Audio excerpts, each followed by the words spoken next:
All right, thank you guys so much for being here. Feel free to get up and do what you need to throughout this event. It's casual. We want you to feel like you're at home because you are. But my name is Kendra. I am with the Blue River Watershed Group. We are in charge of restoring, protecting, and educating around this Blue River watershed that we all live and recreate within. For those of you who don't know, this is the State of the River event. It is sponsored by the River District. We're so lucky to have them help us. And we're going to go through a pretty tight agenda today. If you didn't grab one, feel free to step outside. There is an agenda on the River District's table, and you can see who is presenting. But I wanted to introduce our MC of the night. So Marielle, if you want to come on up and, oh, I'm sorry, Lindsay's going to present. I'm sorry. So Lindsay's going to come on up and present for us today, kind of MC this event. And restrooms are back here and to the left if you need them. And there's also a water spigot near the front door with water cups if you need it. So thank you guys so much. Thank you to the River District for hosting us. We're going to switch it up. Great. Okay, I am not Lindsay. I am Taylor Hawes. I am the representative for Summit County to the Colorado River District. So if you ever do have concerns or interests related to the River District, come find me, come see me. I'd love to hear what your concerns are. But I just really want to thank you all for coming tonight. There's a lot going on in the Colorado River Basin right now that touches down here in our backyards with snowpack and flows, but also beyond our borders all the way down to Mexico. So you'll learn more about that today, and we just really appreciate that you take the time tonight to come and hear more and better understand the issues that we're dealing with in this river basin. So with that, now I will turn to Lindsay. Thank you.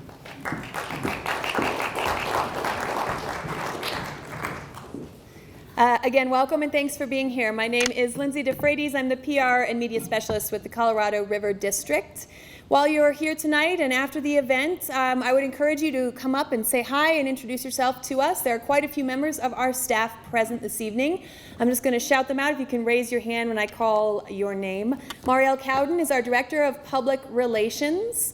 Then we have Andy Mueller over here, our General Manager. And then Brendan Langenheisen is somewhere in the room, our Director of Technical Advocacy there in the back. And then Melissa Wills, there she is in the back as well, our Program Associate. So if you have questions for the River District, N. Zane, there he is, Director of Government Relations. He does a few things in our office. And just come on up and have a conversation. That's what these events are all about, is just meeting the people that we work with and that we work for. I also want to thank the caterer for this evening, Colorado Marketplace and Bakery. They really helped us out with this event and are a local caterer here near Bluebird. And then if anyone's looking for more seats, we do have some up front, so feel free to come this way if you need a place to sit. We are going to go ahead and just jump right into the programming, though, because as mentioned, it is a tight schedule. We will have short question and answer sessions after each section of presenting, probably only about 5 minutes, though. So if you have a thought while someone's presenting, make sure you grab one of those notebooks in the front or a pen and write it down so that you can have it ready to go, because we're going to have to keep things moving. Up first, we have Peter Goebbel from Colorado State University. He is a climatologist who's driven all the way up here to talk to us about what is happening within our watershed from a climate and hydrology perspective. So please welcome Peter.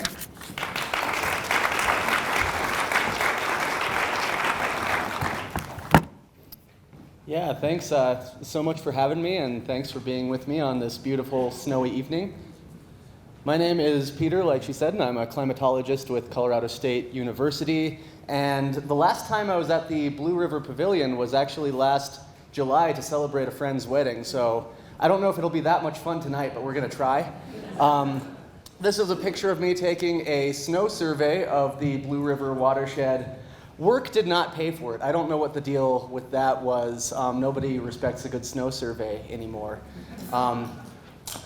Our agenda for the night is pretty simple. So we're going to take a look at the current hydrologic and climatological conditions in the basin. We'll talk about the seasonal weather outlook and how things like the El Nino, La Nina situation tie into that, as well as overall climate trends and climate change. We'll combine those two, and then we'll look at implications for this summer season's weather. I will say my focus will be mainly on kind of state level data as well as Western Colorado data. You're going to get a little bit of the local perspective in my talk, but you'll get more of it in later talks, and you'll also get more of the Western US as a whole perspective in later talks. So this slide here is showing us two things. It's showing us peak snowpack values from snowpack telemetry or snowtel sites across Western Colorado with that map on your left-hand side. The right-hand side is a time series showing how snowpack built throughout this winter season.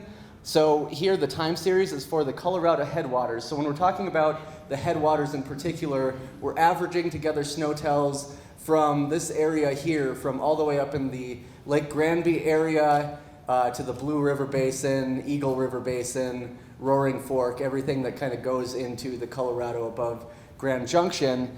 And you can see that we had a slow start to the snowpack season. Now this time series, I should narrate a little bit more here. The reds and yellows indicate kind of what we would expect more in a low year. The blues are more of a high year, and the green shading is what we'd expect in an average year, where the bottom and top of this graphic is record high and record low, and the black is what we've seen so far this year. So you can see we got a slow start to the snowpack year. It really jumped up right around Christmas and a little bit thereafter. February was slow again. March was near normal. And then this green X up here, that's kind of what we're hoping to reach in a given year. That's average peak snowpack. We peaked right about at the normal time of year, but we did peak a little bit on the low side, right about 85 to 90% for the headwaters, and even a little bit lower than that up in the Blue Basin, or where we're at right now. This is a zoomed in view, so this is looking more at the Blue River Basin and the snowtels that go into Lake Dillon, and you can see that again we're mostly in the 80 to 90% of normal range. Hoosier Pass, which I've highlighted here, is at 78% of normal. And then the graphic for Hoosier Pass, same as the graphic on the last slide, but just showing one snowtel site. You can see it's a little bit cut off for the start, but we peaked at 78% of normal peak snowpack. It came down quickly with warm weather in May, but then this last cold snap did add a little bit. So a lot of times when people look at what to expect for runoff, they'll just look at peak snowpack and go from there, but you really don't want to take your eye off the ball after April 1 or even mid-April when things tend to peak, because these, mid to late spring storms do matter, and they do help our rivers once they melt into the river basin. This graphic is a little bit boring, but it makes an important point. So a lot of times also when people think about peak snowpack, they think, well, if you got 80% of peak snowpack, you should see 80% of peak runoff, right? That's actually wrong, and the reason is there's not a one-to-one relationship. The analogy that I like to use is snowpack is kind of like, or snowpack and precipitation in general is kind of like your income, and then the soils, feeding the soils in the spring is kind of like paying the bills, and then the runoff that we get into the lake, streams, and reservoir is like our spending money. So if you make 80% of your normal income in a month, your spending money is probably going to be disproportionately affected. It'll probably be less than 80%. Similarly, if we're above 100%, we can get some really good runoff values. But for the Colorado headwaters, we would expect, based on this regression, about 71% of normal runoff given 80% of normal snowpack. I'll get into those statistics a little bit more later, and they do vary a little bit by basin specifically. I mentioned the bills. I mentioned soil moisture going into a snowpack season, and we were a little bit on the low side this year going into this year's snowpack season, but we had some decent moisture in October, and that really made our soils a little bit better off going into this snowpack season than the last 2 years. So the last 2 years, we've definitely seen the narrative of dry antecedent soil conditions affecting our runoff. We have that again this year, but less so. So this graphic here is showing for the top 2 meters of soil moisture. This is a model, I believe, from NASA that's showing for the top 2 meters of soil moisture, whether it's above or below normal, and the red areas and yellow areas are below normal, greens are above normal. You see we're maybe a little bit below normal in western Colorado, but it's a bit of a mix, so definitely better than the last 2 years. Our reservoir storage going into this year, this is from March 1st. I would have loved to pull something a little bit more up to date. This website wasn't loading for me this week, but this is important too. It's kind of showing our antecedent reservoir conditions, or how far behind are we in terms of statewide storage. And for the headwaters, 85% of normal. That's not too bad. Lake Dillon in particular was, I believe, 80% full going into this filling season. You may hear more stats about Lake Dillon's fill later, but overall the headwaters in a little bit better shape than further southwest Colorado. Places like Blue Mesa and McPhee Reservoir would take one really good year or a few pretty good years to fill. So that's one way in which in Colorado we're in a little bit better shape than the West as a whole, is even though there are some disadvantages to being a headwater state that I'm sure we'll be talking about more later, with one really good season or a couple pretty good seasons, we can make up a pretty bad deficit in Colorado.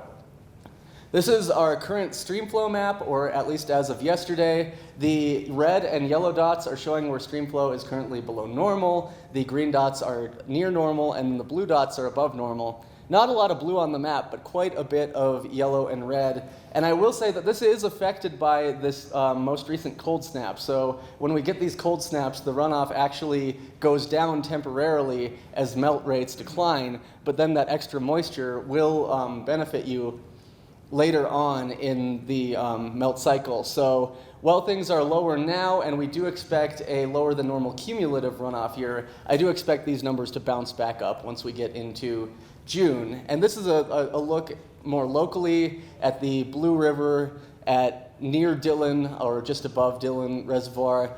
The blue line shows stream flows throughout the month of May, and the orange triangles show the average by day. You can see with the most recent cold snap, we dipped below average.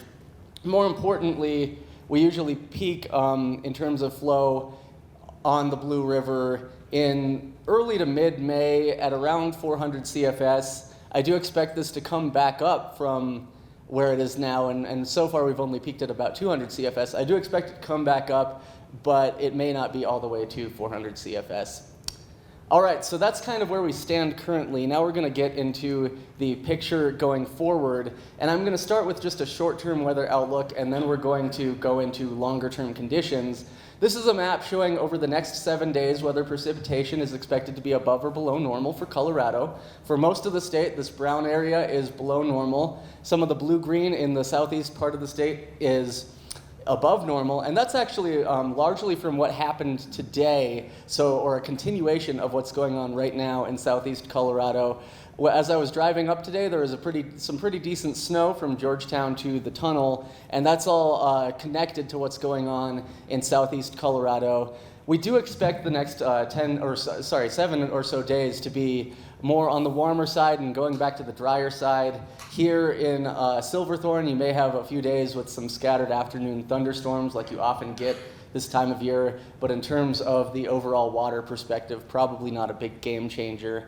Then as we go to the 8 to 14 day time frame, it does look like things could cool again at the start of June, and we actually have an increased probability of above normal precip across western Colorado for that first week of June. So that's good news, but especially as we get into June, overall climatologically our precipitation rates tend to drop between kind of the winter-spring season and the monsoon season. So June moisture, if it's above normal, it still might not be that much. Also, like I said, likely another cool down, but models are still pretty split on whether to bring the good moisture all the way down into Colorado or kind of leave it up in Montana and Wyoming. So a lot uncertain in the next 8 to 14 days, but we could get another cool down for sure. All right, so once you get past 14 days, your weather models sort of descend into chaos, and so you look to the more predictable ocean surface and land surface and play off of or lean off of known relationships between ocean surface patterns and land surface patterns and how they tend to influence the atmosphere in an average sense. Of course, whether you have El Nino, La Nina, that's not a guarantee of anything. It just tends to stack the deck one way or the other a little bit. But we see in our ocean surface models that La Nina, by these blue bars, is expected to continue into summer and maybe even all the way into next winter. So this is showing the probability by 3-month period, starting with April, May, June, going through all the way to next winter, of La Nina in blue, El Nino in red, and neutral conditions in gray. And we do expect La Nina is likely to continue. The graphic on the right-hand side shows output from a bunch of different ocean surface temperature models, and they do vary quite a bit, but the consolidation of them tends to be around keeping weak La Nina in place. For Colorado, the biggest influence of that is, La Nina tends to change where thunderstorm activity or convection occurs over the tropics, and that has ripple effects on the atmosphere all throughout the globe. The biggest influence for Colorado is La Nina tends to put high pressure off of the Pacific West Coast, and that tends to shut the door to some of the good moisture that we can get. And just to prove that, this is a correlation analysis showing whether El Nino or La Nina is better for Colorado. And areas where you see it's broken down by season: December, January, February, March, April, May, June, July, August, and September, October, November. Where you see blue, La Nina tends to be wetter. Where you see red, El Nino tends to be wetter. During winter, we actually get more small storms, or we get kind of nickel and dimed through the winter, and it tends to be good for the northern Rockies. But again, this is a probabilistic outlook. It's no guarantee of anything. But then once we get into spring and summer, El Nino does tend to be wetter, and that's true in fall as well. So that has an influence on our outlook going forward. And then, of course, as we're looking at summer, this is a temperature time series for the state going back to 1895. And we know that there is a trend in Colorado, so the globe is warming and Colorado is no exception to that. And certainly interannual variability or year-to-year variability continues to play a prime role in the equation, but we see that it's been quite a while statewide since we've had a below normal summer temperature-wise. I believe the last one is 2009, at least relative to the 20th century average. And there's a couple reasons for this, one of them being that during the summer, interannual variability or the year-to-year variability tends to be less because that variability is driven by what the jet stream does, and the polar jet recedes to the north and weakens during the summer, so it's harder to hide a trend.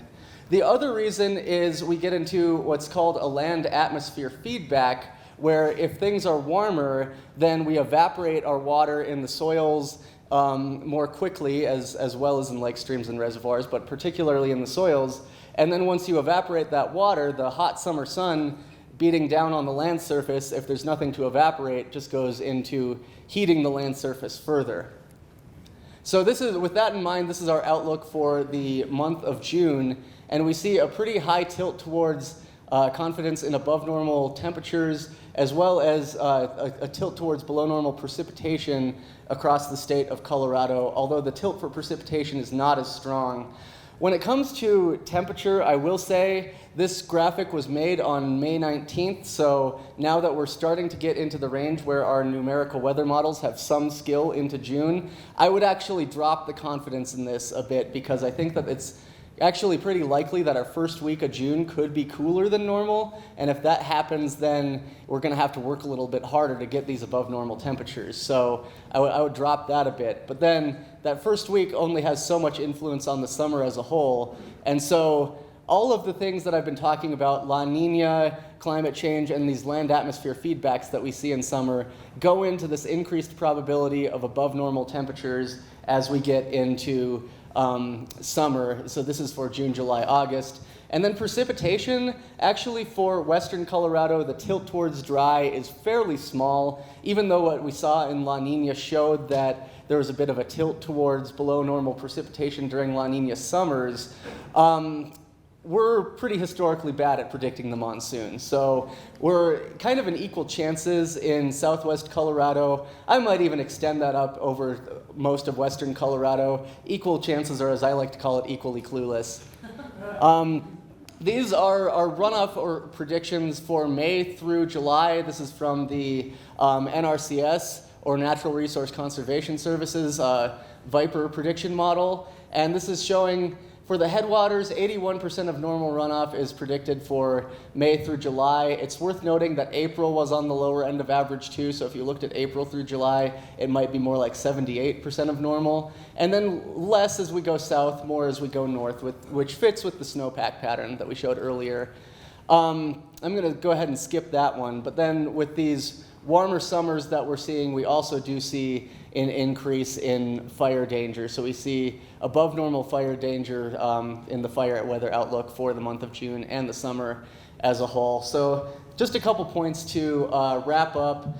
The Colorado headwaters snowpack peaked at about 80 to 100% of normal. We would expect that to parlay into a little bit less than that in terms of runoff, more like 70 to 90% of normal. And the efficiency may be a little bit affected by antecedent soil moisture conditions, but not as much as it was the last 2 years. The Colorado Basin River Forecast Center has 78% of normal inflows forecast for Lake Dillon. And of course, that means this year is not a drought buster. It's not a disaster year in and of itself, but it's certainly not a drought buster where water shortages exist. And then the monsoon season remains a big question mark, but with warmer than normal temperatures likely for the summer, we will see increased fire risk and maybe some water availability issues in some of the places where things are already struggling. All right, that's all I have. I don't know if I have time for questions, but yeah, all right, we'll do that later. But thank you so much again.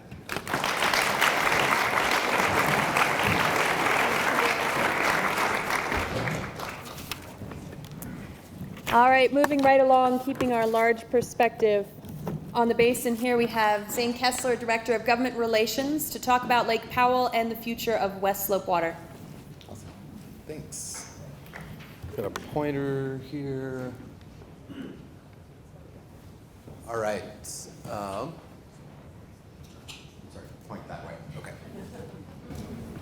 All right, my name is Zane Kessler. I'm the Director of Government Relations for the River District. I have the pleasure of working with towns and counties and state legislators throughout the Western Slope and an amazing team at the River District to advance our mission, which I'm going to get into a little bit with you, tell you a little about who we are, why we were founded, what we do on your behalf as a governmental entity on the Western Slope, and then talk a little bit about the challenges facing the Colorado River and some of the reasons we are in the situation we're in. So, the River District was founded in 1937 by the Colorado General Assembly to serve as the principal water policy and planning agency on Colorado's Western Slope, 15 counties, which we'll get into in a minute. You can't see this very well, but we represent all water users. We represent ag, recreation, environmental uses, municipal and industrial. We exist to represent and protect the water interests of the Western Slope. We have a dual mission at the River District, an intra-state mission and an interstate mission. Sorry, this pointer is driving me crazy. I'm going to back up. We were created by the legislature in 1937 at the request of West Slope citizens who woke up one morning to find out on the headlines of the Denver newspaper that they were going to ship yet even more water out of the headwaters to the growing Front Range east of the Continental Divide. We were formed in direct response to the Colorado Big Thompson project, which was in 1937 and still is today the largest trans-mountain diversion, carrying somewhere near 250,000 acre-feet a year from the Colorado River's headwaters in Grand County under the Continental Divide to the growing Larimer and Boulder County and Denver municipal areas. Sorry. So back to our mission. As I said, we represent and protect the Western Slope's interests. We are here for you. We serve in legal, technical, policy aspects to ensure that the water interests of our constituents within the 15 counties we represent are protected. We also, importantly, have an interstate charge in our mission and in our authorizing statutes. And that is to represent and protect the state's entitlement of water under the Colorado River Compact of 1922. So, looking at the Colorado River Basin as a whole, a few things I want you to observe here. This is the Colorado River District's boundary in blue. These are the 15 counties west of the Continental Divide. From the Continental Divide to the Utah border, from the Wyoming border to the north slope of the San Juans, we're about a third of the total land mass of the state. We're about 80% of the state's total water, but significantly less, only about 10 or 15% of the state's population. Our sister agency is the Southwestern Water Conservation District, is outlined just to the south of us. Collectively, these two districts generate somewhere near 75% of the Colorado River's natural flow at Lee Ferry. And Lee Ferry is an important point on the map because that's the dividing line between Upper Basin and Lower Basin. The Upper Basin states, of course, are Colorado, Wyoming, Utah, and New Mexico. Lower Basin states are Arizona, Nevada, and California. Another thing to observe on this map here is these areas shaded in dark gray. These are the water consumption areas, or the areas outside of the Colorado River's natural basin that rely on exports of water. So of course you have Colorado's Front Range and the Arkansas River Valley that rely on trans-mountain diversions to support economic growth and agricultural operations here in Colorado. The Wasatch Front you have near Salt Lake City, outside of the basin also San Juan, Chama area, so everything essentially Albuquerque down south, irrigating agricultural areas in New Mexico, and then of course the major consumers in the San Diego and Los Angeles Metroplex and the Imperial and Coachella valleys. Notice how much here, think of the population here that relies on out-of-basin demands. Southern California alone is a major consumer of Colorado River outside of its natural boundaries. So 1922 Compact. I'm going to read you a brief quote from a book by a gentleman named Norris Hundley, Jr., who wrote the book Water in the West, Lake Powell Water in the West. Well, I thought I had it. Apologies. No, there we go. The date was November 24, 1922. The speaker was Herbert Hoover, Secretary of Commerce and future President of the United States. He said, "This conference has stood out in my mind as different. It is the only conference of important character where I haven't come to have a complete conviction of dishonesty on the part of somebody. What is more," added Hoover, "this conference has dealt with one of the problems of more extreme complexity than will ever be appreciated by the outside world." And here we are 100 years later. And that quote is largely true. The 1922 Compact has worked for the last 100 years. It wasn't until the turn of the century, so about 80 years into the Compact, where we started to see problems, and those challenges and those problems we'll dive into quickly. But another observation about the 1922 Compact is it was formed at the request of Upper Basin representatives, and specifically Colorado's representative, that noticed the rapid development and rapid additional consumption of water by the Lower Basin, that at the time the Colorado River was governed as a whole on the system of prior appropriation. Who knows what the system of prior appropriation is? Raise a hand if you know. Okay, so we've got a number of water wonks here. Essentially, first in time, first in right. He or she who has the most senior right gets the right to develop and use that right first. If you're behind that right in line, then you're out of luck. And Colorado recognized that. We had a massive amount of water flowing downstream to California, where they were going to, at the time, under the system of prior appropriation, lay claim to the majority of our water resources. So they brought this compact committee together to essentially discuss the issue of equitability, or equitable distribution of the river's resources. And that's really what they did. The Colorado River Compact of 1922 essentially split the river in half. 7.5 million acre feet to the upper basin, 7.5 million acre feet to the lower basin. And it was not necessarily so much about the numbers as it was the equitable apportionment. And I want you to keep that in mind for future slides. I guess, yeah, here, so we know 7.5 and 7.5. And there are additional treaties and other appropriations that have given out essentially a total of 17.5 million acre feet out of the river. 7.5 the lower basin, 7.5 the upper basin. Lower basin gets an additional 2.5 out of their tributaries. The country of Mexico gets some. We're not going to go into all of that tonight, but we'd be happy to talk with you about it offline. Here's what we have in actual consumption on the river. So you can see a significant imbalance. 11.5 million acre feet being used on average by the lower basin every year. In the upper basin, we haven't even come close to hitting our 7.5 million acre feet. We're somewhere in the range of 4 to 4.5 million acre feet. So why is that? Well, one thing is an agreement known as the 2007 Interim Guidelines. And this is, although it's a cartoon, it's a little complicated, so I'll try to walk us through it. First, let's look at our storage. We've got Lake Mead and Lake Powell. Lake Mead is the lower basin's checking account. That was built to ensure that they had the water they needed in dry times, and they would be able to continue to develop and grow their economies and their agricultural operations in the lower basin. That was developed first. Then came Lake Powell and the CRISP units, Colorado River Storage Project. Lake Powell was intended to be our savings account.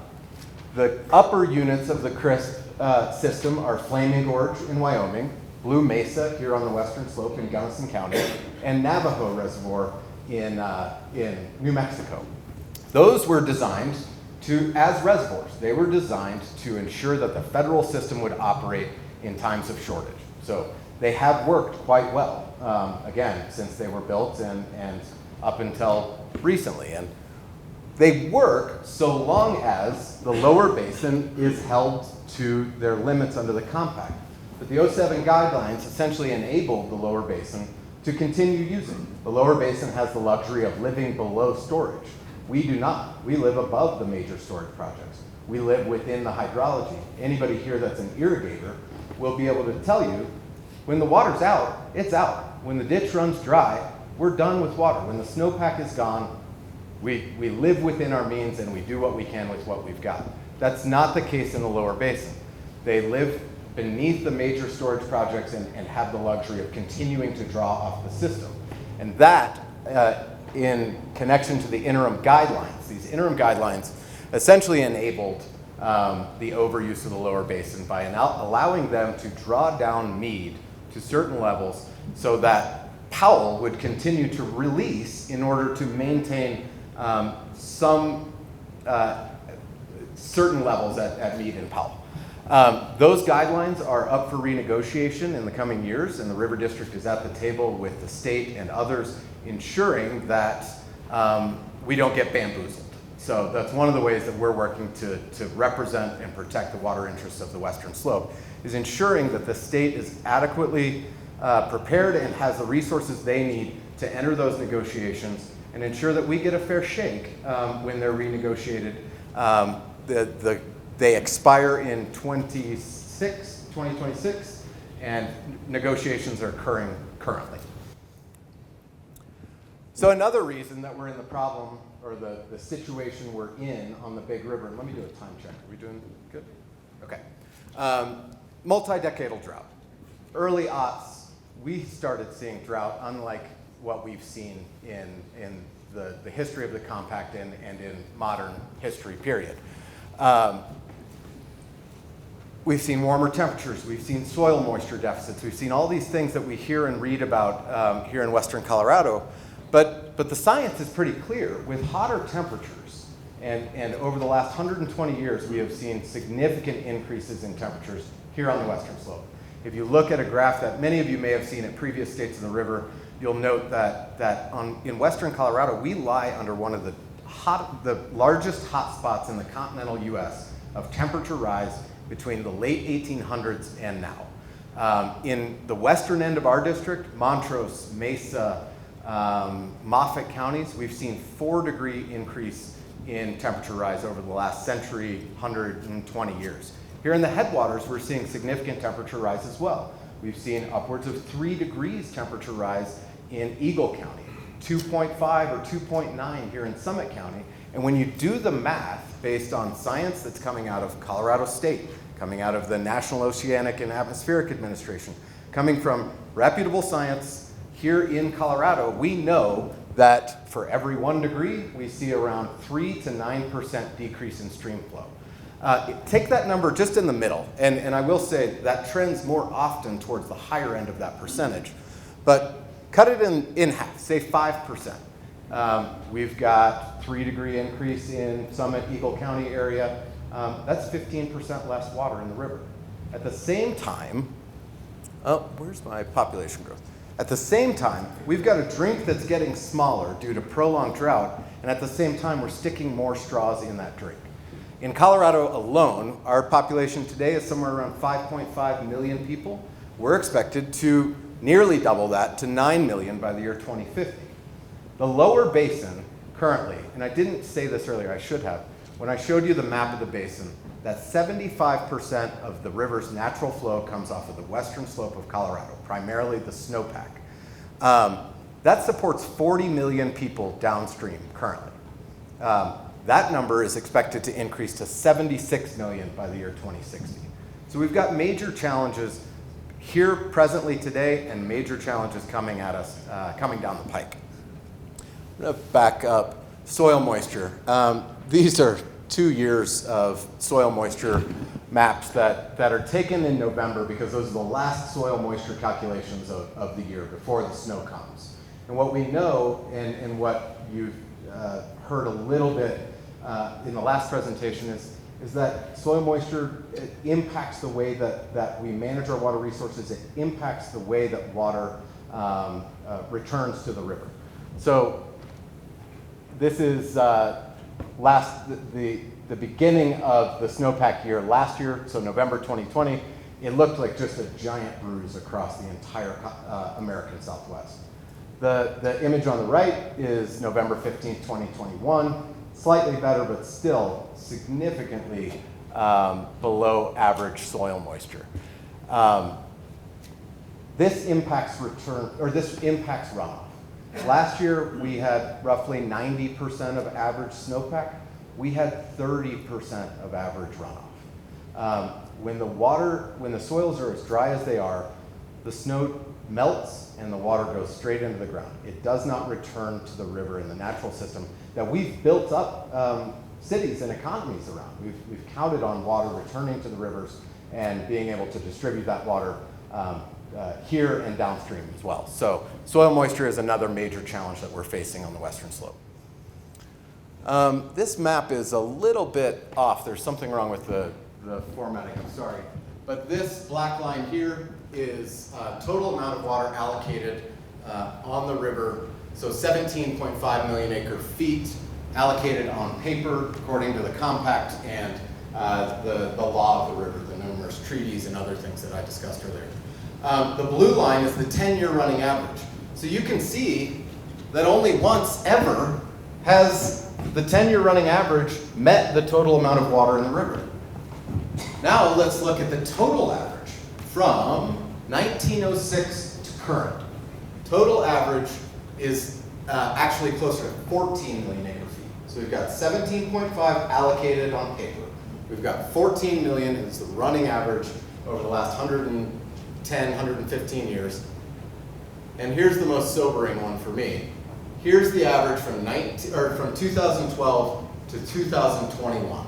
We are barely at 12.5 million acre feet. So the hydrology, you can see over time, this is a very variable river. We've got good years, bad years, but it is trending in the wrong direction, and it's a reason for us all to be concerned, and it's one of the reasons that the River District exists to, again, represent and protect the interests of Western Colorado.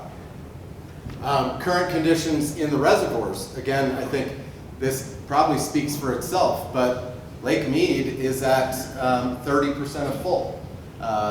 Lake Powell is at 23% full. Historic low at Powell, and in danger of losing a very important source. Oh, actually, before I almost got ahead of myself.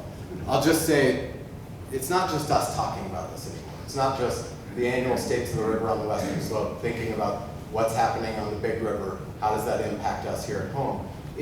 Our phones are ringing off the hook with press and folks that are interested in how this is going to impact, again, 40 million people throughout the American Southwest.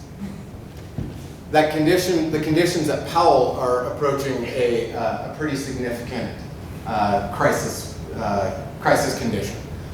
3490 is the level, and that's feet above sea level on the dam. That's how they measure storage on the dam. But 3490 is minimum power pool. Today we are at 3523. Is that somewhere around there? 3523. So we are approaching minimum power pool. That means below 3490, Glen Canyon Dam will cease to be able to produce hydropower. And that's important for us on the Western Slope for a number of reasons.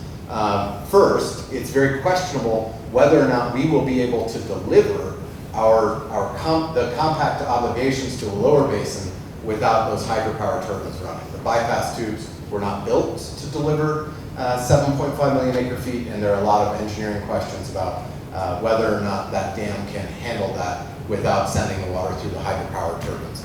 Second is Western Colorado rural cooperatives purchase power from the Western Area Power Administration that is provided by Glen Canyon Dam. So we that live in Western Colorado that are members of rural electric cooperatives that buy their power from Tri-State, that buys their power from WAPA, is we have the potential to see some pretty significant problems on the electricity grid as a result of Powell not being, or Glen Canyon Dam not being able to produce power. And then lastly, the revenues of that power are really important to many of the programs that protect West Slope water users, like the Upper Colorado Recovery Endangered Fish Program, Colorado River Endangered Fish Recovery Program, relies on power revenues from power sold at Glen Canyon Dam. A number of important conservation programs that fund fish and wildlife programs and others come from power revenues off of Glen Canyon Dam. So that's a major issue that we are watching actively. We are working with the feds and the state to try and figure out how are we going to navigate this crisis situation, and how are we going to ensure that Western Colorado is protected in the face of crisis. Last slide, I've thrown out a lot of doom and gloom to you today. I'm going to save the rosy picture for the last presentation of the night. Melissa is going to talk about Colorado River District's community funding project, and what are we doing to invest in communities here on the Western Slope to ensure that our municipalities, our agricultural producers, and all of our water users are prepared for a hotter, drier future. But just in recap, what are we doing on interstate issues? We're at the table on interim guideline renegotiations. We're in DC ensuring that our congressional members and our agencies are aware of the needs of Western Colorado. Across the divide, across the continental divide, we're at the state legislature. We maintain a regular presence there, again, to ensure that our West Slope legislators are well informed and have the information they need to help protect our interests as well. Front Range conservation outreach, working with Front Range water users to ensure that they know where their water comes from. Sadly, a lot of folks on the Front Range, and also throughout the state and throughout the West, all they know about water is if they turn their tap on and it runs, it's fine. They don't necessarily understand the impacts of their use on recreation, agriculture, municipal availability of water supplies here in the headwaters. So we're working to educate Front Range water users on that front. And then lastly, on the Western Slope, working, as Melissa's going to talk about later, to fund water projects here in productive agriculture, recreation, environment, habitat, making sure again that we're prepared for that hotter, drier future that is undoubtedly going to come with less water. I do want to, I saw a friend and a colleague of ours that I want to recognize who walked in while I was speaking. Representative Dylan Roberts is here. When I said we work with state legislators at the state capitol, Dylan has been a huge supporter of West Slope water needs on the Western Slope. He's been a friend and a trusted ally of ours at the Capitol, making sure that we have a voice in Denver. So, thank you. And with that, I'll turn it back over to Lindsay. Lindsay, don't go too far. We have just enough time for a few questions. Yeah, I'll let you keep the mic for that one. Sure. And you said Lake Dillon, is it where you? Yeah. Okay. The question is, what can we realistically do? I would say that's a question that's been raised for the last 80 plus years. There's always been an imbalance of power, economic power, political power. The Western Slope has always been the David in the David versus Goliath. We really are the stretch in the rubber band. We have demands to the east, we have demands to the west. But I would say, on the Western Slope, we've done a damn good job of staying united and working together. When I talked about Dylan Roberts and the work that he and others do on the Western Slope, our Western Slope delegation sticks together in Denver. A Republican, Democrat, purple, blue striped, everything in between, to ensure that we are standing up to that imbalance. That imbalance of power exists intra-state. West Slope has far fewer people, far less economic and political might than the Front Range. Same is true of Colorado in the big picture, lower basin. I mean, state of California has far more congressional members than the entire upper basin combined. So it's always been an imbalance of power, and I think with that consideration in mind, we've done, again, a good job of ensuring that our needs are met. At the district, we have a team of attorneys that is making sure that we're litigating and in the courtroom arguing on behalf of our water users. And so, yes, push comes to shove, and push will come to shove in the future. But I think so long as we are a unified West Slope that stands together, we're certainly stronger together than we would be if we were apart. So yes, you're right. Those reservoirs in the question was, last year we released a lot of water out of Blue Mesa to help protect levels at Lake Powell and protect that hydropower production. This year they're releasing significant releases from Flaming Gorge in Wyoming, again to help protect hydropower and maintain those levels at Powell. That's a one-time shot in the arm. And we recognize that, and the Bureau recognizes that as well. We don't get multiple shots at that bird. It is an emergency situation, and those are emergency actions that are being taken to, again, protect hydropower levels at Powell. Recognizing that that's a temporary Band-Aid, what we have to do and what the River District is actively advocating for is permanent reductions of use in the lower basin. The only way we address the major issues on the river and the storage levels at Powell and Meade are if the lower basin takes permanent cuts in, or permanent reductions in use. So those emergency operations, they're called the DROA releases. We recognize that's a one-time shot in the arm. We don't get another shot at that anytime soon. But we're advocating for permanent reductions of use in the lower basin. Up next, we're going to zoom in a little bit, talk about some complex operations of water, a little bit closer to home with reservoir operations. So we have several presenters who are going to give short perspectives, and again, there'll be a short question and answer for them at the end of this. We would love it if the representatives from Colorado Springs Utilities, the water planning supervisors, Kalsom Abbasi and Kim Gortz, could come up, along with Nathan Elder from Denver Water, the manager of Rural Water Supply, and Victor Lee with the U.S. Bureau of Reclamation. And Kendra is also going to be sharing some resources throughout this presentation about relevant operations here in the Dillon area. So come on up on stage, folks, find a seat. We're going to start with the perspective from Kalsom Abbasi and Kim Gortz. Unless, Kendra, you had anything else to add before we get started? Great. All right, so this looks like an overview map. It is not my map, but I guess I will direct you to the Blue River over on the west edge of the Colorado River Basin. So we will start with our water system. Apologies, I have to step out a little bit to see this map.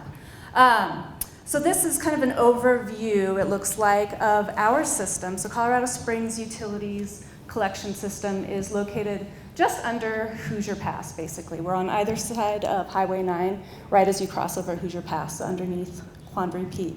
So at the very bottom of this map, the south end of the map, is Colorado Springs Utilities Collection System in relation to Lake Dillon and Green Mountain Reservoir.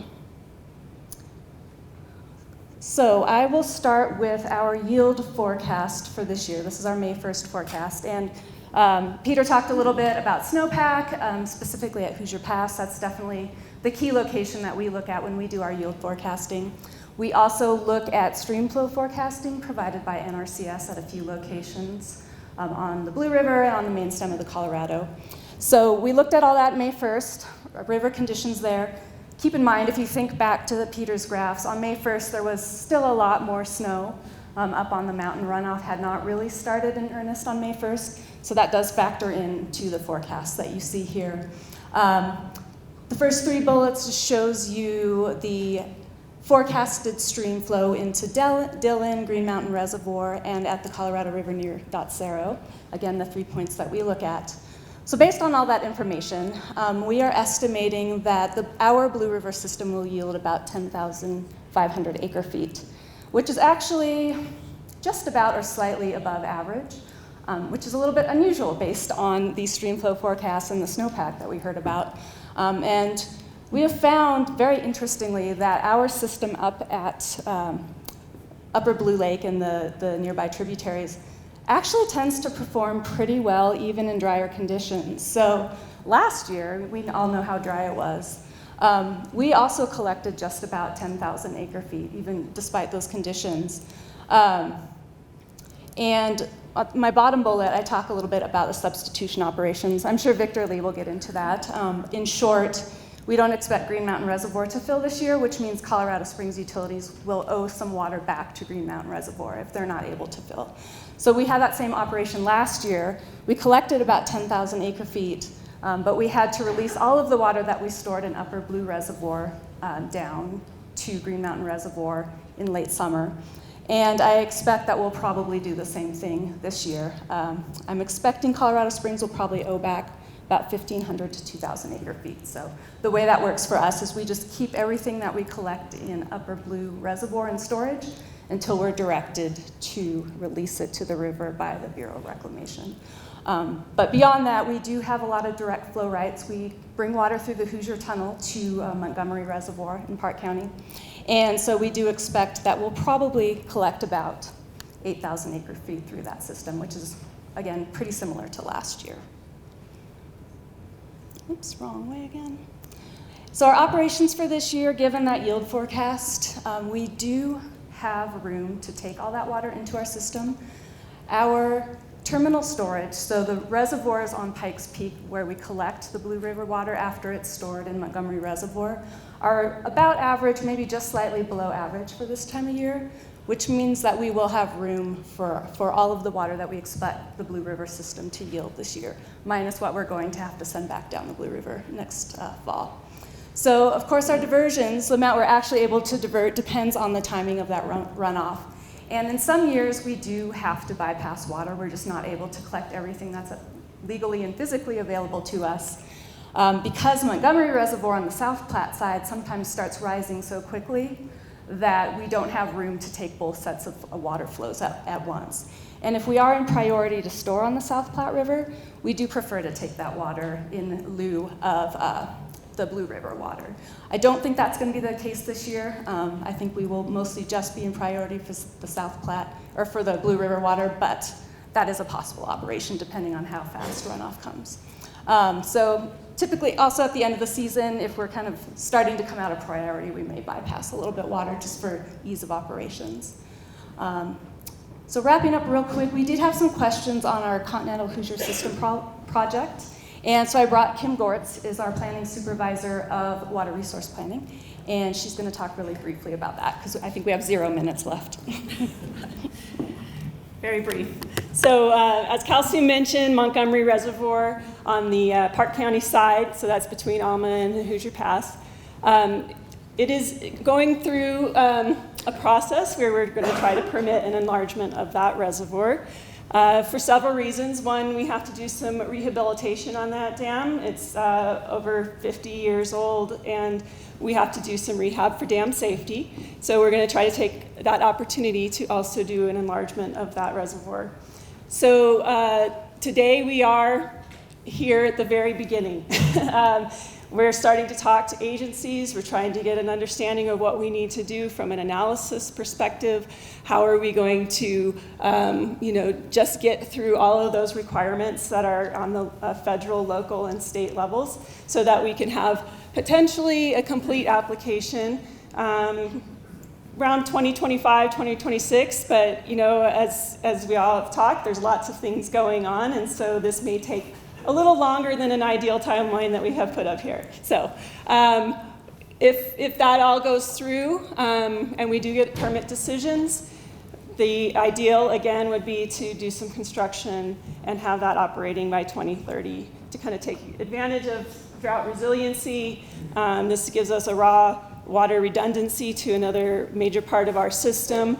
And of course, it helps us address variability over time with the water conditions that do occur. I'll hand it to Victor. I'll take it. Oh, okay. Great. Thank you guys so much for sharing about that part of the system. And if you could stay up here in case there's questions, that'd be great. Okay, so I just want to make a quick little announcement, and feel free to read this slide. We will also share all of this stuff on the blueriverwatershed.org, so you'll be able to see these presentations on there. But as Breckenridge, the town of Breckenridge manages the goose pasture tarn, they are receiving a lot of questions right now because it's been drawn down. They're actually reconstructing that dam, again for dam safety because it's an older dam. And it has a high risk because of its location and what's downstream. So they're doing some rehab. They're actually bypassing that right now. And you'll see that be completed next year. So this is another year. It's a 3-year phase. So check out the Town of Breckenridge Goose Pasture Tarn Dam. So GPTD.com. And that's where you'll find all this information. There's a blog that you can read about it. Cool. Awesome. All right, thanks. I'm Nathan Elder. I manage the raw water supply section at Denver Water, and we're going to talk about our Blue River and Dillon Reservoir operations. All right, so Dillon Reservoir, it's Denver Water's largest reservoir. It's roughly 37% of our storage. On average, 30% of Denver Water supply comes from the Blue River Basin. It's one of our more difficult reservoirs to manage. We've got 3 inlets in 10 Mile Creek, Blue River, Snake River, and then 2 outlets. The outlet to the Blue, and then our transbasin diversion to the Roberts Tunnel. When we're operating this reservoir, we're also paying close attention to both reservoir levels for marinas and recreation, and then downstream recreation of fishing and rafting, and in high water years, flooding concerns. So taking a look this year, what we can expect for inflow to the reservoir. On the left side, the black line up to the 22nd is the inflow we've already seen. As Peter mentioned, this cold snap has dropped that. All right, so that dropped that inflow down. And then we do expect it to rebound next week. We'll peak somewhere around 1,000. The black line on the right side of the 22nd, so that is our average forecast. So average inflow, average daily inflow in CFS, and we expect our peak to be around 1,000 CFS. Average peak is roughly 1,500 CFS. Looking at reservoir storage, so again, right now we're about 15 feet down, and the blue, the lower portion of the blue outline, that is our worst case scenario. The top is our best case scenario, and then the black line again is our average forecast. So we're looking at roughly a 50-50 chance of filling the reservoir, but we do expect to have the marina target level in from roughly mid-June through possibly mid-August on a worst-case scenario. And hopefully if we do get those monsoons like we saw last year, we can have a longer marina season. Outflows, this one's a little bit more variable. Right now our outflow is 50 CFS. The black line again is our average forecast. So this is influenced by a few high years. So we do think it's more likely that through the rest of the year we will see outflow near 50 CFS. Looking at the other side of the divide, Roberts Tunnel Diversions. These are really hard to predict on a daily basis. This is a supplemental source for us.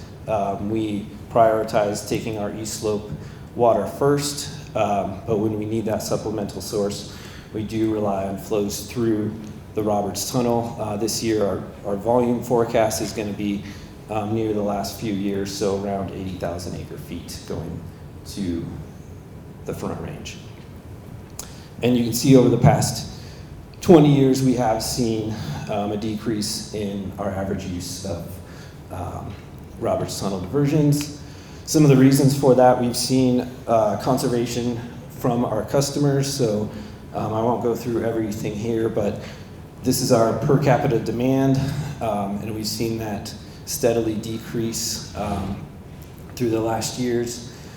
Right now we have, as every year, May through October, we have our annual watering rules, so no more than 3 days a week. Don't water between 10 a.m. and 6 p.m.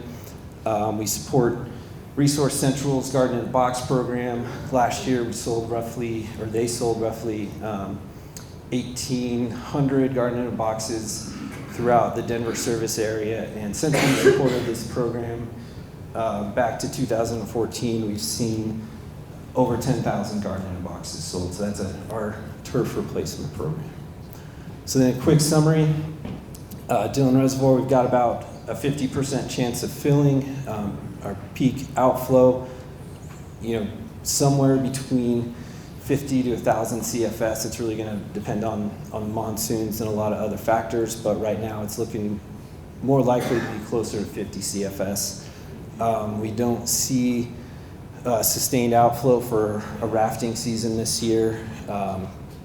And June 18th, we do expect to have full marina operation.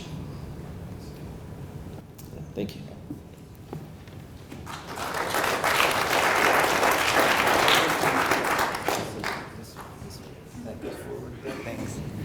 Greetings, can you hear me okay? My name's Victor Lee. I'm a civil engineer with Bureau of Reclamation.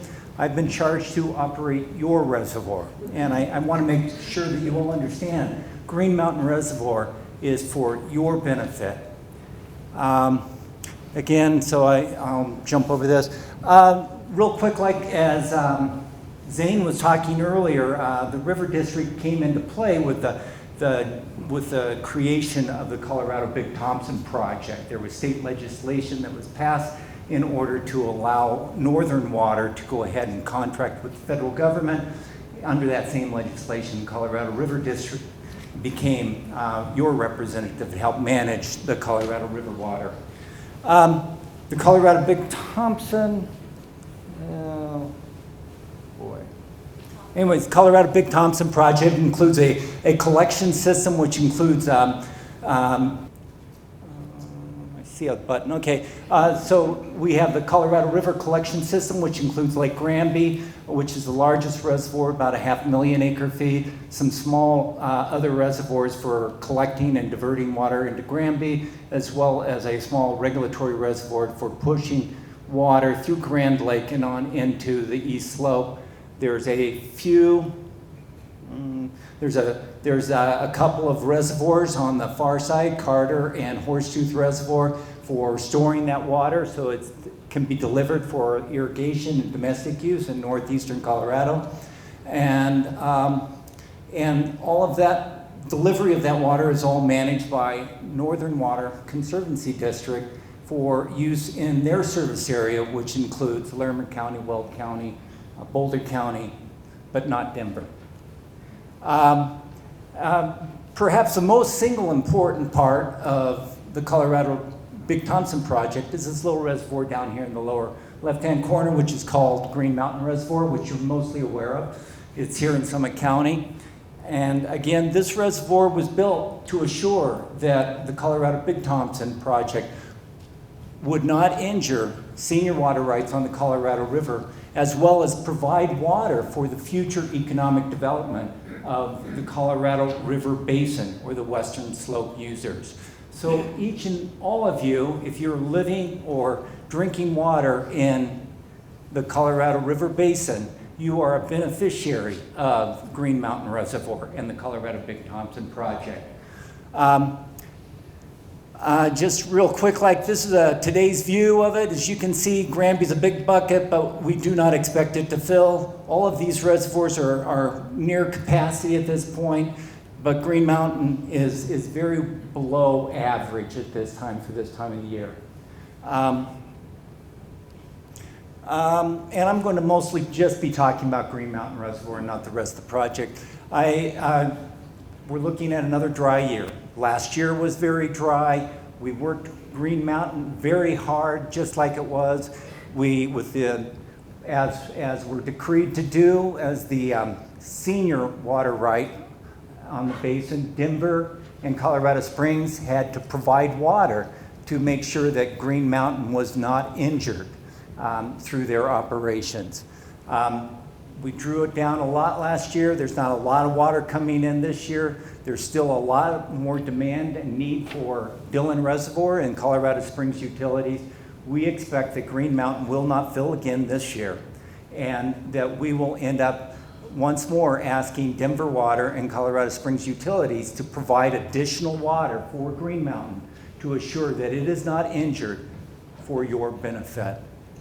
There is some things of interest, and one of them being is we talked about the substitution. I expect that I will not be generating for all of the fill until July, and that will mean that flows will remain below 100 CFS until probably the beginning of July, and I don't expect any heavy releases, and the power plant capacity will be much lower than normal.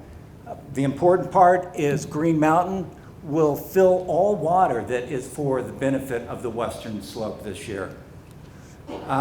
Just a couple of quick graphics. So this is historical average of what Green Mountain's fill is. That's near the full capacity of 7950 feet or 154,000 acre feet of water. This year I'm going to be about 15 feet below that, and I don't expect that to occur somewhere in the beginning of July.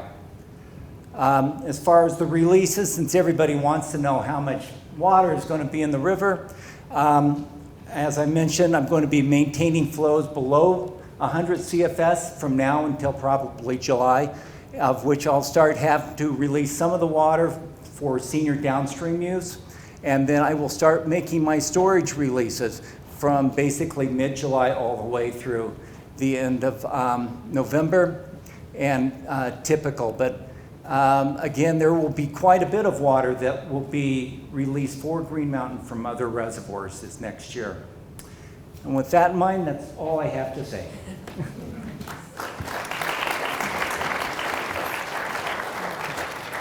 Thank you. I just wanted to say how much at the River District we appreciate you all driving up here to share the work that you do to make sure water is getting where it needs to get to on all of these complex systems and communities who depend on it.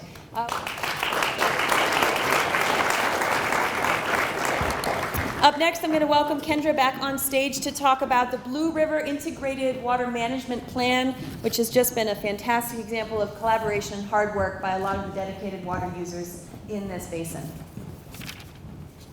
Oh, thanks. Yeah, really glad that we have all these partners here because we ask them lots of good questions all the time, and so it's really nice to get to see them face to face.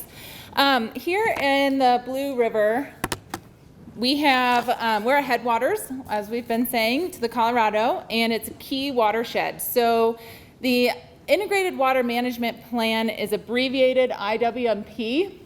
And with that, it's a local water plan which aims to balance all of these stakeholders' needs in a changing climate and inform the state water plan.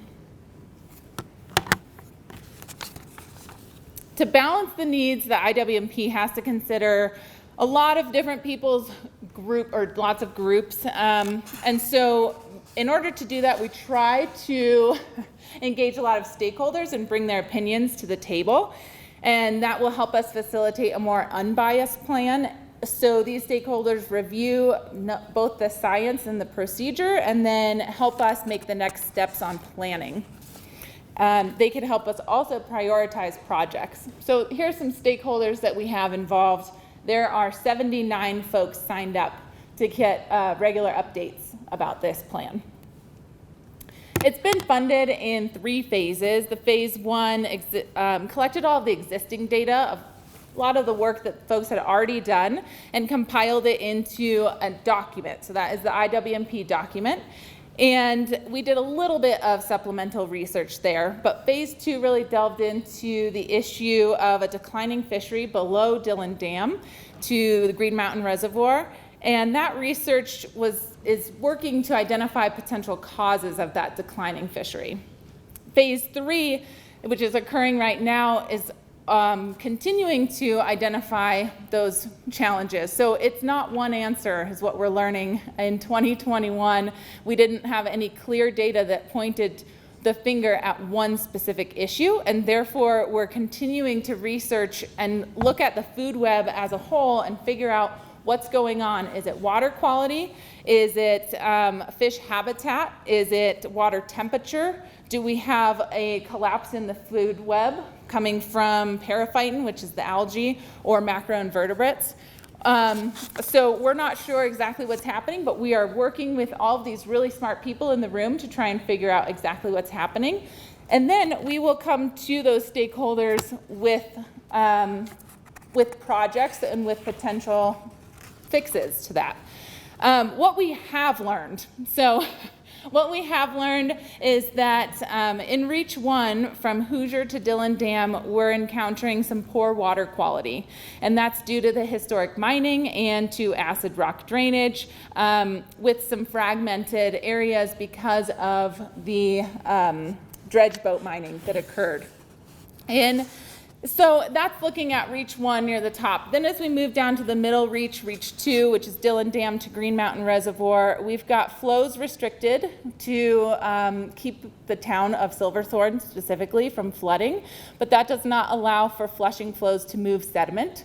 So we've got that as a concern. We've got a riverbed that was created naturally for larger flows than what's currently happening because some of that river is being diverted to the eastern slope. And then we have a bottom release dam, which typically releases about 8 degrees Celsius water. And then the spillway, which is the Morning Glory spillway, will spill and that will release warm water off the top. So there's just this dramatic change in temperature that can occur when we spill. In Reach 3, going from Green Mountain Reservoir to Dillon Dam, Colorado confluence, so that area has rapid changes, and that's because it's a workhorse. Victor Lee has to ramp up, release, and give water somewhere, and so that changes significantly. It's also can be listed, it is listed on the state's 303D list for temperature exceedances, so we'll see warm temperatures actually out of that dam. Highlights of our stream, though, is that we are doing restoration work on Reach 1. Mining sites are getting remediated. We've got studies to get a base level here with the IWMP so that we'll know what's happening from Reach 1 to Reach 2, kind of what our water quality and where our food web is at. And then in Reach 3, Blue Valley Ranch is working to potentially add nutrients. And as many of you know, there are some really big fish there. So it's pretty cool. That's highlighting. So looking ahead, we will definitely be needing to incorporate more forest health. Forest and the watershed are highly linked together. So we need to expand our plan to be looking at the health of the forest. And then we also need to consider the changes that we're going to be seeing in snowpack and flows according to the forecasts that we've heard today. You can help us by getting involved with the watershed group. You can give us some volunteer hours. We'd love to have you out on the river revegetating some of these areas that we're restoring. And if you can sign up for our newsletter, then you'll know what's happening regularly. So go to blueriverwatershed.org and sign up for our newsletter if you haven't. And that'll give you volunteer opportunities, and you can be a part of helping us prioritize projects going forward. So thank you guys.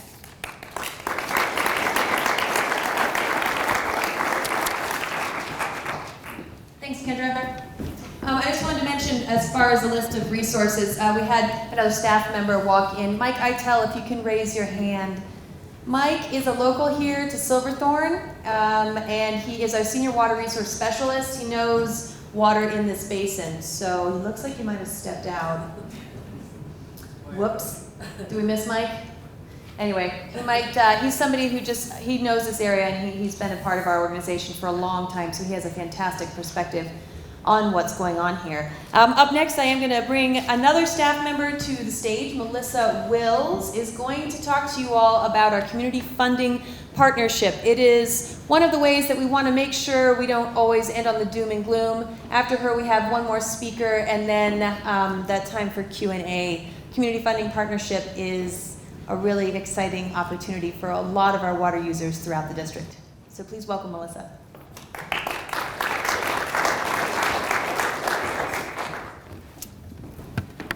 Okay, I'm here to end on a high note, and yes, the high note is not that I'm the second to last speaker, but a little bit more than that. So the Colorado River District has an incredible program called the Community Funding Partnership, which you have heard multiple times today, and essentially we grant out over $4.2 million annually to high impact water projects across the Western Slope. So the real question is, how do we do this, and where do you get $4.2 million? So that's actually, we get it from you.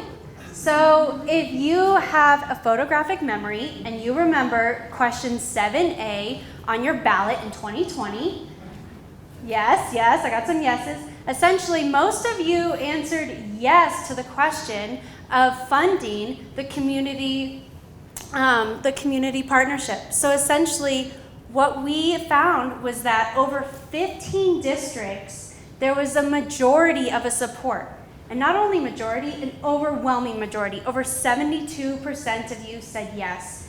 And it's over counties from Moffat County to Summit County to Eagle County to Delta County.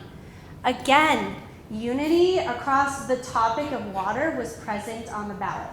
You're going to hear that a couple times today. So how do we do what we do? We stick by 4 pillars. So the first thing is that we fund in all 15 counties, which I mentioned already. We do small projects, $4,500 projects to $1 million projects. We also have really emphasized the importance of community. So with every application, we ask that you receive or you bring a letter of support from your Board of County Commissioners. Again, community-driven projects work a lot better than the single man holding the flag, as we all know. The third thing is collaboration, multi-purpose projects. Most federal funds and state funds also ask for this too, where there's multiple impacts. So for example, a rancher decides that he needs to improve his ditch.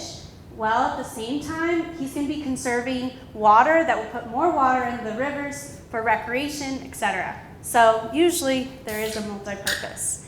And the last thing is we love to be the catalyst. So I know $4.2 million sounds like a lot, but actually it's a drop in the bucket when you look at all the other opportunities for state funding and federal funding. So how can we help you and other applicants leverage the funding to bring in more support? So what do we fund? Here's some great pictures of what we fund.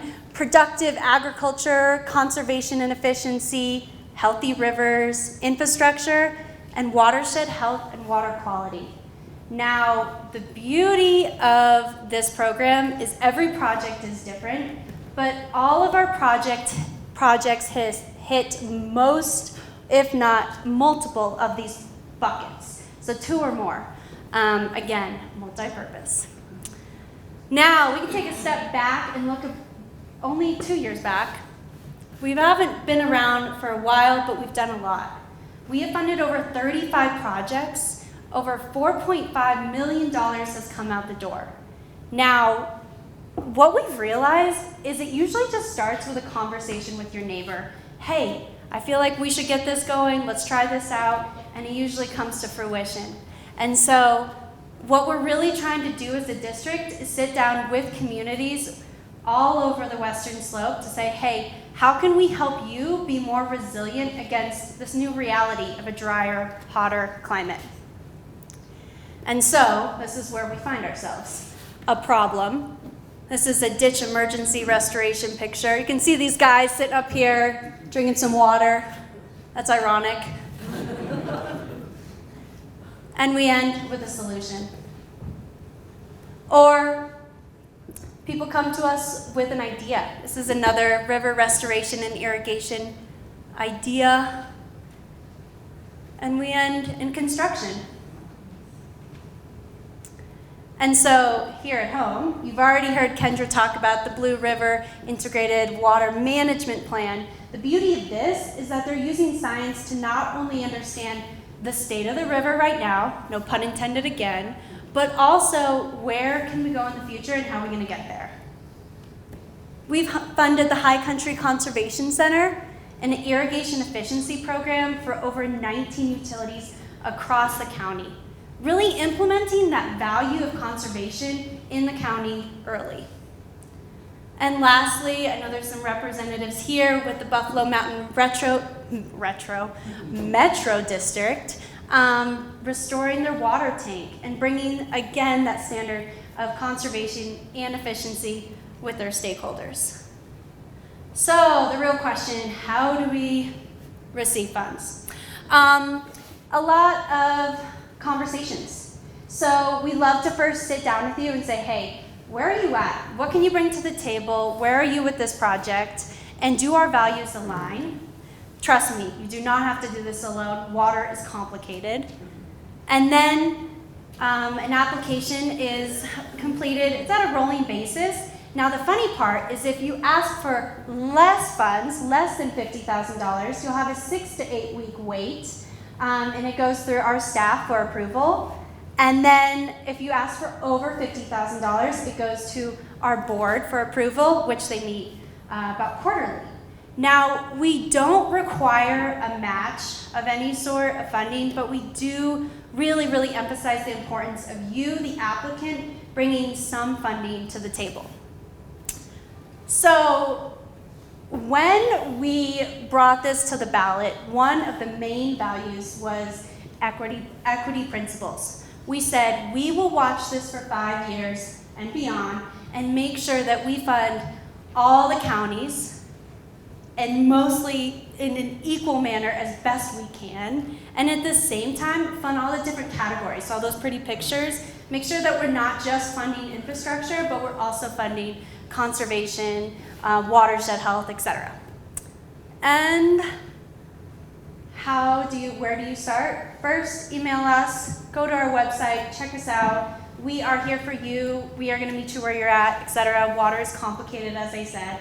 But at the end of the day, the River District is here to bring communities together and show that we can make a difference in where we are today by small projects to big projects. So if you have any questions, I'm around. Our staff members probably know more than I do half the time. So feel free to ask any questions, but thank you again, and I appreciate it.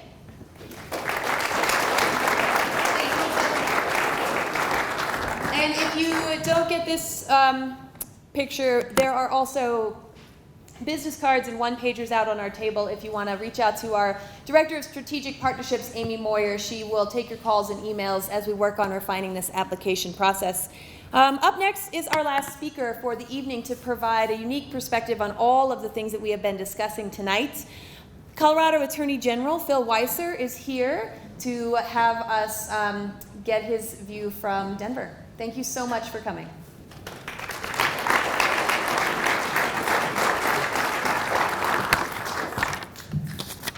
Thank you all. It is really an honor to be with you. I want to share a few of my thoughts and then have hopefully little time for some questions. The question that I think about a lot, and I know is core to what you're talking about, is how do we best manage our water in a way that is fair and serves all of Colorado?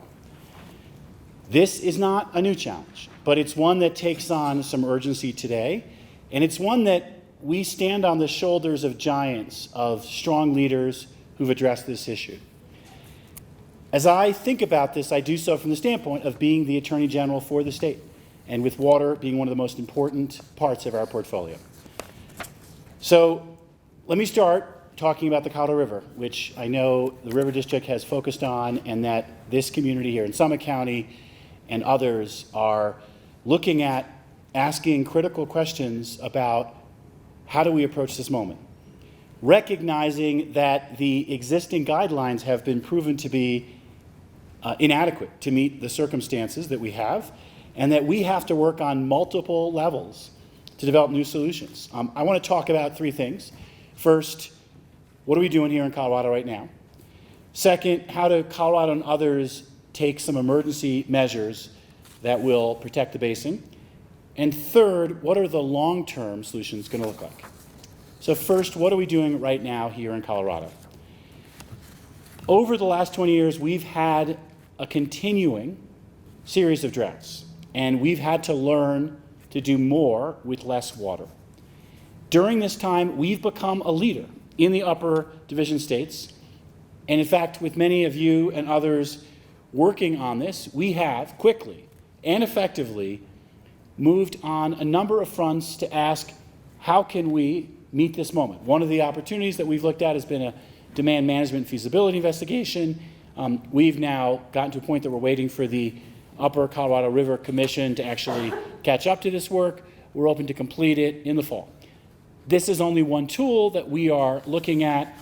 Another critical one that we're looking at, I'll get to in a minute, would be conservation. And the goal here is to avoid the risk that we would face of having to have curtailment under the 1922 Compact. Conservation is not a new concept that we've been looking at. We've been a leader, and other states have looked to us. We've invested in how do we build more efficient, how do we build better conservation programs, and we'll keep doing so.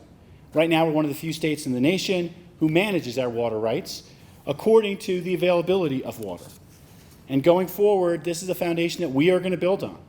And we're going to continue to invest in efforts to how we better measure and manage and provide infrastructure here in the upper division states. And that's going to be aided by investments in our Federal Infrastructure Act. Let me talk about these emergency measures. I know they're on our minds.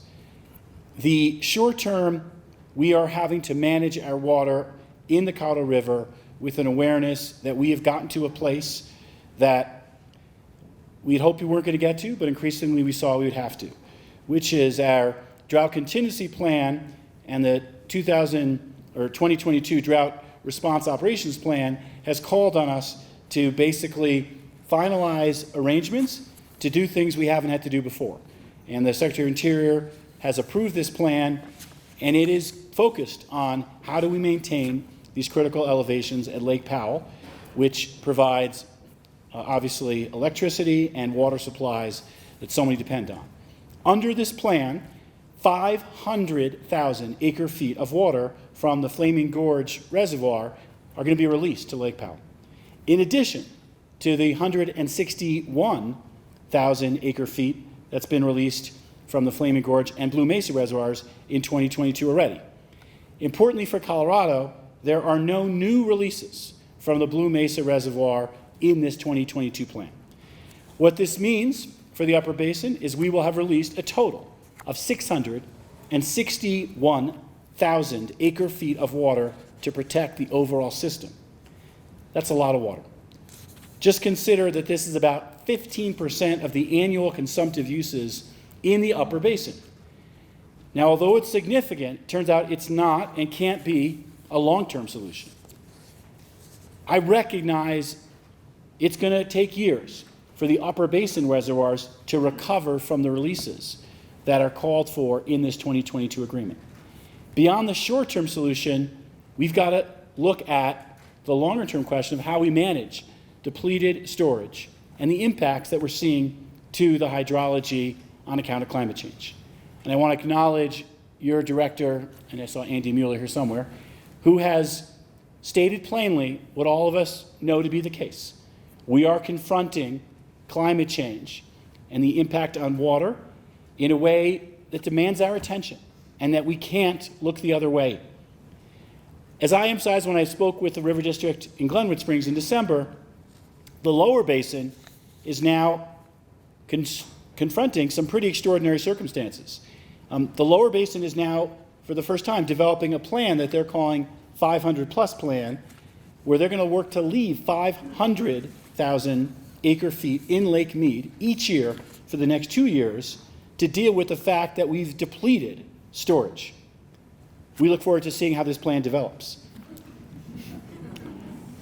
In addition to the 2022 plan, the Department of Interior has approved some additional actions protecting dam operations, the facility reliability, the hydropower operations, and health and public safety concerns. In particular, the Secretary is going to reduce the annual release volume from Lake Powell to Lake Mead from 7.48 million acre feet to 7 million acre feet. That's a 6.5% reduction for the water year 2022. And while the Colorado River Basin states recognize the Secretary has the authority to take this action, the basin states have all requested the Secretary include protections to avoid outcomes that would negatively impact the basin states' interests and positions.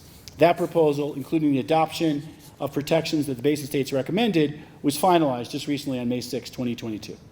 These are all significant and meaningful actions the upper division states and the Secretary of Interior took to protect Lake Powell during this critical time. This framework is only a temporary solution. It will protect Colorado and the upper basin states through April 2023, preserving benefits to Lake Powell under this 2022 plan, and the Secretary has reduced releases. But we got to look at long-term solutions. Let me talk for a few minutes on that. The long-term solutions require a head-on recognition that there's an imbalance between the depletions and the available supplies across the basin. In short, we all need to recognize the risks to Lake Powell are due to this ongoing drought, and as Andy has emphasized, climate change and depleted storage. We also must recognize depleted storage at Lake Powell is largely the result of the releases that have been going on to meet those downstream actions in Lake Mead, Lower Basin, and Mexico. And as we look back over those 20 years, it's clear the Lower Basin states were able to avoid recognizing the changing water picture that we saw here in Colorado because they were just drawing down Lake Mead and Lake Powell as reservoirs above them. Their ability to do so was a limitation of the 2007 interim guidelines. Those guidelines allowed lower basin consumptive uses to actually increase and to deplete Lake Powell and Lake Mead, avoiding short-term shortages in the lower basin. Now, to recognize what this means, let's review the basic math. At present, the upper basin consumes about 3 million acre feet less than what the compact apportionment calls for. This is because we've had 20 years of drought and we've not had large reservoirs upstream that could deal with the fact that we have less natural snowpack that we've seen over the last 20 years. When demand outpaces the availability of natural supply, as it's happened a lot in the last 20 years, Colorado administers our water rights according to priority administration, and that means the upper basin states have had to deal with the brunt of this drought. By contrast, the lower basin states, and I explained this again in my talk in December, have been consuming far more than their apportionment. Rather than administering water rights and limiting uses to the available supply from Lake Mead during the last 20 years, they released more water from Lake Mead, and in turn Lake Powell. And now, that option doesn't exist anymore, which means the lower basin states have to meaningfully address their overuse. There's some good news to look forward to, which is we now have the opportunity to learn from experience, working under the 2007 interim guidelines, and making the next set of reservoir operating rules better for all the basin states. We've got a crack team in the Attorney General's office. This is a top priority for us. We're working closely with our Commissioner, Becky Mitchell, and we're committed to the process of listening to, learning from, and working with all of you as we inform this critical work. This is going to mean we provide support for ongoing negotiations throughout the development of what are post-2026 reservoir operating rules, concurrently preparing for possible litigation, should that become necessary. We are not afraid of that. In fact, we have hired 2 new members of our team with support from the River District. We got 2 new people from the state legislature, and with great appreciation for Dylan Roberts, who's here, who supported that effort. This work is essential to the future of Colorado. As we think about this work, there are some goals that are going to guide how we do it and what we seek to accomplish. We need more additional water supply security. We have to address this lower basin overuse I talked about. We're going to work hard to avoid the risk of curtailment in the upper basin. We're going to work on how we improve the operations at Lake Powell and Lake Mead. We're going to work on how we better coordinate with Mexico, and we are committed to maintaining compliance with established federal environmental law. Each of these goals is rooted in an existing legal and regulatory framework that's been established under the Colorado River Compact and further developed by laws and agreements that are generally known as the law of the river. Any new operating rules that will happen need to ensure that those interstate compacts from 1922 and 48 and the relevant international treaty of 44 continue to form a foundation for how the operations at Lake Powell and Lake Mead work. These rules also must recognize the state's exclusive roles and responsibilities in the basin and balance any depletions against water supply. In a world where we're vulnerable to these risks of variable hydrology across the river basin, we can't allow the depletions that have been happening in the lower basin to go on. Finally, a related topic, which is how do we manage water within Colorado? I know that's not core on what the agenda has always been, but I will say I worry about both problems. And I worry about short-term opportunistic actions that aren't done with the spirit of we're all in this together. As we plan for our future in Colorado, we must resist any temptations to allow communities to be pitted against one another. We must pursue a path of collaboration and a shared commitment to innovation and problem solving. That's what the Colorado Water Plan calls for, and it condemns efforts to have wholesale buy and dry plans that we have seen before. Unfortunately, that insistence of the water plan does not necessarily make it so. Indeed, currently we have a misguided plan being evaluated by Douglas County. In particular, it's a plan known as Renewable Water Resources that is pitching Douglas County on spending federal recovery dollars, which, by the way, I think they may have decided today they're not going to do, to ship water from the San Luis Valley to Douglas County. This would happen at a time when the valley already faces depleted aquifers. As I've made clear before and will again, this Renewable Water Resources Plan is dangerous for Colorado. That's why I'll fight it. As you know, this is not only about the San Luis Valley, this is about how we manage water in Colorado more generally. The right way to manage water is asking what's fair for all of us. This proposal isn't. The Valley is against this, and as communities, including the Valley, but others, ask, how do we protect ourselves against plans that prey on us, where, if you will, we're not at the table, we're on the menu? We have answered. We will help in our office, including on how to use 1041 authority or relevant alternatives so the communities can protect themselves and not be taken advantage of, but instead be at the table and be a part of critical decisions about their future. As I look back at the history of Colorado, I see leaders who served as effective stewards of our water. That prepares us for this challenging moment. We have a roadmap for the work ahead in Colorado on the water plan. Collaboration and innovation can guide us. And we've got challenges working with our neighboring states under the Colorado River Compact. I believe we can meet those challenges, and I appreciate you for being a part of that important work. Thank you.